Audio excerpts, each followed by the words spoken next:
क्या सच में वो आदमी किसी पैरेलल यूनिवर्स या किसी और दुनिया से आया था? आज के इस वीडियो में आप जापान के टोक्यो एयरपोर्ट पर आए एक रहस्यमय आदमी के बारे में कुछ ऐसी बातें जानोगे जिसे सुनने के बाद आप पैरेलल यूनिवर्स की थियरी पर विश्वास करने लगोगे।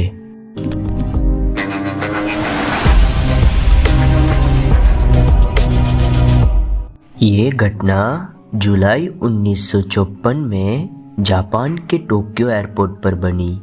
एक दिन यूरोप से एक फ्लाइट टोक्यो एयरपोर्ट पर लैंड हुई और उस फ्लाइट में से एक आदमी नीचे उतरा।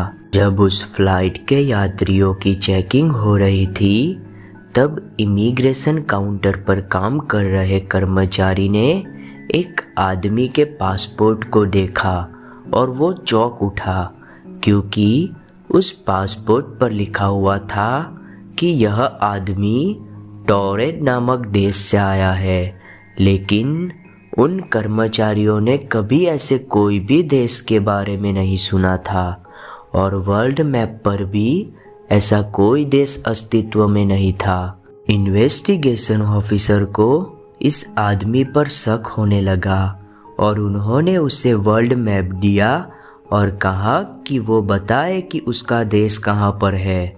तब उसने बिना समय गवाए एक जगह पर उंगली रखी और उस जगह पर टोरेड नहीं बल्कि एंडोरा था और ये देखकर वो आदमी काफ़ी आश्चर्यचकित हुआ और उसने बताया कि टोरेड 1000 साल से भी ज़्यादा पुराना देश है। फिर और पूछताछ करने पर उसने बताया कि वो एक बिजनेस मीटिंग के लिए टोक्यो आया है और उसने एक होटल भी बताया और कहा कि वहाँ उसका रिजर्वेशन भी है। बाद में कर्मचारियों ने उसने बताई हुई कंपनी और होटल में पूछताछ की।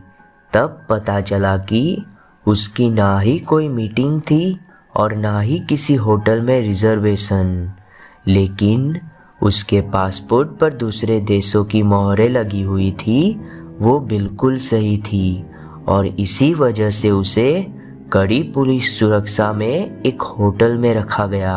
दूसरे दिन जब पुलिस ने उसकी रूम का दरवाज़ा खोला तब वो वहाँ से गायब था और कस्टडी में रखी हुई उसकी सारी चीज़ें भी गायब थी।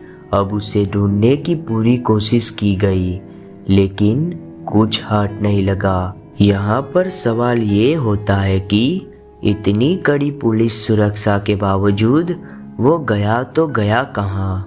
बाद में 2 चीज़ें बाहर आई, वो किसी पैरेलल यूनिवर्स से आया था और वो एक टाइम ट्रैवलर था। आज तक किसी को टोरेड से आए इस यात्री की मिस्ट्री का तोड़ नहीं मिला। आप इसके बारे में क्या सोचते हैं मुझे कमेंट करके ज़रूर बताइएगा और अगर आपको ये वीडियो पसंद आया तो इसे लाइक ज़रूर करना और आप इस तरह के वीडियोस देखना पसंद करते हो तो चैनल को सब्सक्राइब भी कर देना।